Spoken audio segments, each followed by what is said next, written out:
Hello प्यारे साथियों, आपका स्वागत है हमारे यूट्यूब चैनल पर। आज जो हम इस वीडियो के अंदर देखेंगे भी जो हमारी नेशनल जो चीज़ें हैं, राष्ट्रीय जो हमारे प्रतीक हैं, उनके ऊपर हम बात करेंगे आज।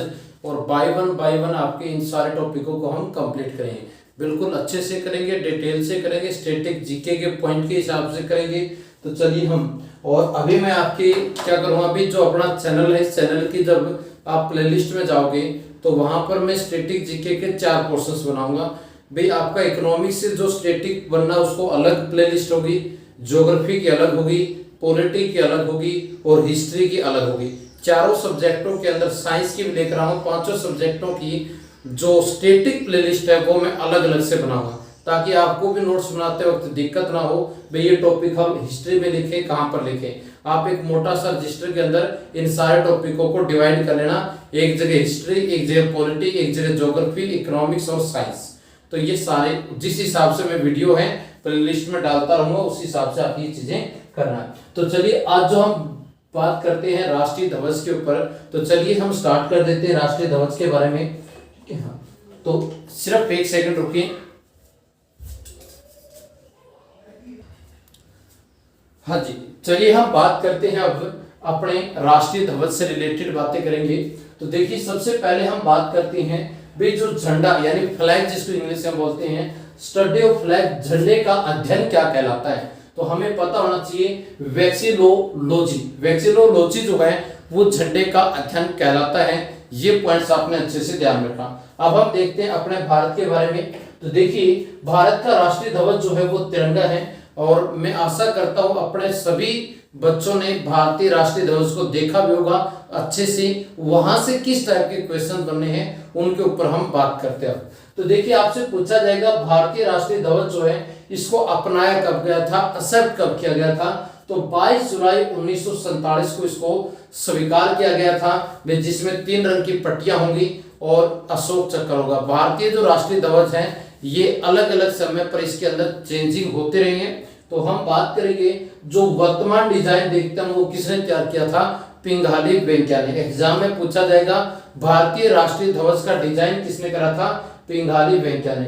भारत का पहला जो तिरंगा फहराया गया था वो 7 अगस्त 1906 को कोलकाता के अंदर फहराया गया था। ठीक है, हाँ, फारसन चुरा था वहां पर। फर्स्ट यानी पहली बार राष्ट्रीय ध्वज जो फहराया गया था 7 अगस्त 1906 कोलकाता में, क्योंकि इस टाइम पर भारत की राजधानी कोलकाता हुआ करती थी। उसके बाद एक एग्जाम में ये भी क्वेश्चन बन सकता है भाई पहली बार विदेशी भूमि पर भारत का राष्ट्रीय ध्वज कब फहराया गया था। तो आप कहोगे 22 अगस्त 1907 को। 22 अगस्त 1907 को कहां पर, स्टुटगार्ट जर्मनी का एक शहर है, उसके अंदर ये पहली बार फहराया गया था, क्योंकि वह अपना एक संघ बना था जिसका नाम था भारतीय सोशलिस्ट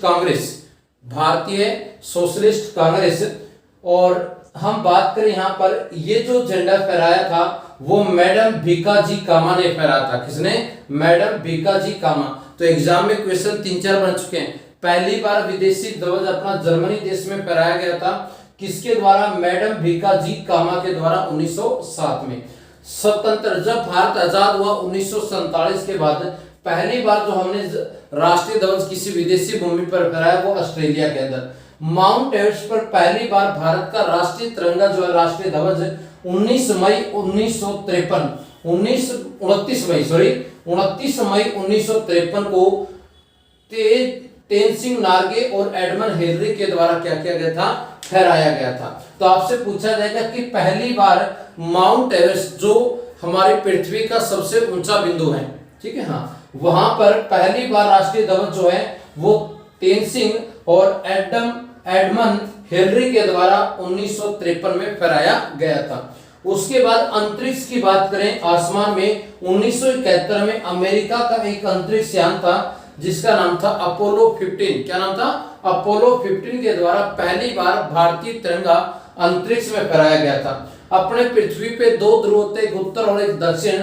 आपसे पेपर में पूछा जाए उत्तरी ध्रुव पर भारत में पहली बार तिरंगा किसने फहराया था, संजय थापर ने फहराया था। किसने भाई, संजय थापर ने। वो कब फहराया था, 21 अगस्त 1996 को। तो ये अच्छे से याद रखना है। उत्तरी ध्रुव पर 21 अगस्त 1996 को संजय थापर के द्वारा। अब दोबारा से देखना इसको, चीजों को कंफ्यूज नहीं होगे। पहला पॉइंट पूछा जाएगा आपसे, वे पहली बार तिरंगा कोलकाता में विदेशी भूमि पर जर्मनी ने किसने फहराया था? मैडम भीकाजी कामा के द्वारा। आजाद भारत का पहला विदेशी भूमि पर ऑस्ट्रेलिया, माउंट एवरेस्ट पर 1953 में तेनसिंग और एडमंड हिलरी के द्वारा।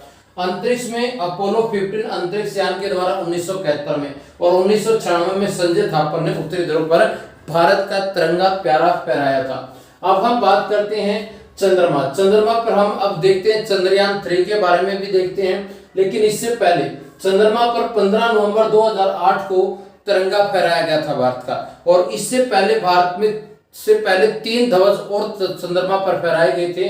भारत का नंबर कौन सा? चौथा। क्वेश्चन ऐसा बन सकता है कि चंद्रमा पर चौथे नंबर पर जो तिरंगा फहराया था वो अपने देश ने ही था, राष्ट्रीय ध्वज, और वो कब फहराया था? 15 नवंबर 2008 को। ठीक है, सबसे पहला किसने फहराया था? अमेरिका ने।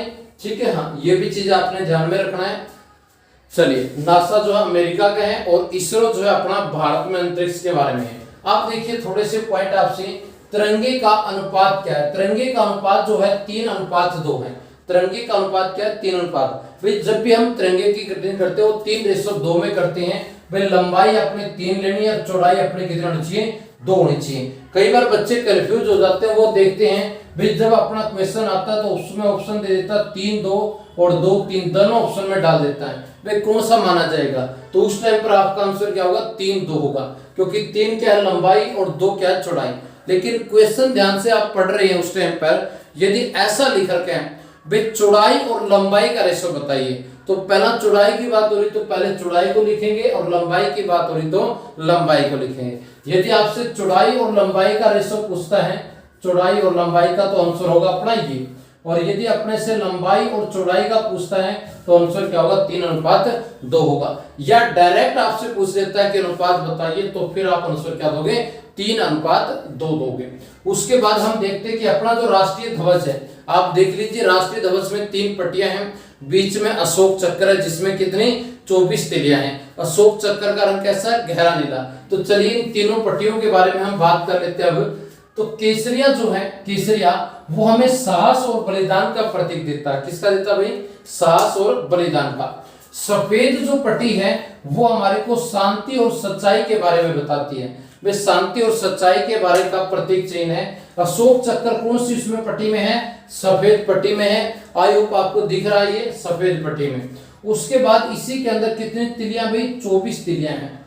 कितनी तिलियां हैं? 24 तिलियां हैं। और अशोक चक्र जो है इसका रंग कैसा है? गहरा नीला है। कैसा भाई? गहरा नीला। हरा रंग जो है वो अवर्गता और भूमि की पवित्रता के बारे में बताता हमारे को, ये चीज ध्यान में रखना है। ये बात होगी अपने राष्ट्रीय ध्वज से रिलेटेड, जो तिरंगा है उससे रिलेटेड। अब हम कुछ एक क्वेश्चन देखते हैं वन लेवल पर। आपसे पूछा जाए विश्व में प्रथम राष्ट्रीय ध्वज जो है वो किस देश ने बनाया था? डेनमार्क ने बनाया था 1219 के अंदर। कपड़े पर पहला झंडा किस देश ने बनाया था? वो रोम, जो इटली की राजधानी, यहाँ पे इटली देश कह सकते हैं, रोम में बनाया गया था। कपड़े पर पहला जो झंडा रोम। और विश्व में पहला राष्ट्रीय ध्वज किसने? डेनमार्क देश ने। लीबिया का जो झंडा है, ठीक है, हाँ, आप लीबिया का जो झंडा है वो कैसा भाई? हरे रंग का है, मतलब पूरा का पूरा हरा रंग है, उसके अंदर कोई चित्र वगैरह कुछ भी नहीं है, सिर्फ सीधा हरा रंग है। ठीक है, हाँ। साइप्रस जो देश है इसका जो झंडा है इसमें भौगोलिक मानचित्र दर्शाया गया है। विश्व में एकमात्र ऐसा है जिसके अंदर, जैसे भारत का नक्शा देखा ना, ये मान लो भारत का तिरंगा है, उसी के ऊपर भारत का नक्शा छाप दिया जाए, उसे बोलते हैं भौगोलिक मानचित्र। ठीक है, तो यानी विश्व में सिर्फ एक ही देश है साइप्रस, जिसने अपना मानचित्र क्या ध्वज के ऊपर ही छाप रखा है। मोजाम्बिक जो देश है अफ्रीका के अंदर पड़ता है ये, इसका जो झंडा है उसके ऊपर AK-47 राइफल का नाम आपने सुना होगा, उसको 1983 में क्या किया गया है? बनाया गया। तो AK-47 राइफल जो चित्र है वो किस देश के राष्ट्रीय ध्वज पर है? मोजाम्बिक पर। भौगोलिक मानचित्र किस पे है? साइप्रस पे है। लीबिया का झंडा जो है वो बिल्कुल हरे रंग का है, इसमें ना कोई और रंग है ना कोई डिजाइन है, इस चीज को ध्यान रखा। विश्व में सबसे पहला जो है वो डेनमार्क का है। डेनमार्क में सिर्फ लाल रंग का है और बीच में क्रॉस बना रखा है जो सफेद रंग का है। रेड क्रॉस होता है ना, रेड क्रॉस का जो चिन्ह होता है उसका बिल्कुल अपोजिट होता है। रेड क्रॉस में सफेद होके बीच में लाल रंग की क्या हो जाता है, क्रॉस हो जाता है, लेकिन इसमें क्रॉस सफेद रंग का, वैसे ये लाल है डेनमार्क का। तो ये सारी की सारी बातें आपने अच्छे से ध्यान में रखनी। आई होप इस वीडियो के अंदर आपने बहुत कुछ नई चीजों को सीखा भी होगा। तो वीडियो के अंदर कमेंट जरूर करें आपने, और ज्यादा से ज्यादा वीडियो को शेयर करें, व्हाट्सएप पर स्टेटस लगाएं, जहां तक आप शेयर कर सकते हैं करिए। चलिए नेक्स्ट वीडियो में मिलते हैं, तब तक के लिए जय हिंद जय भारत।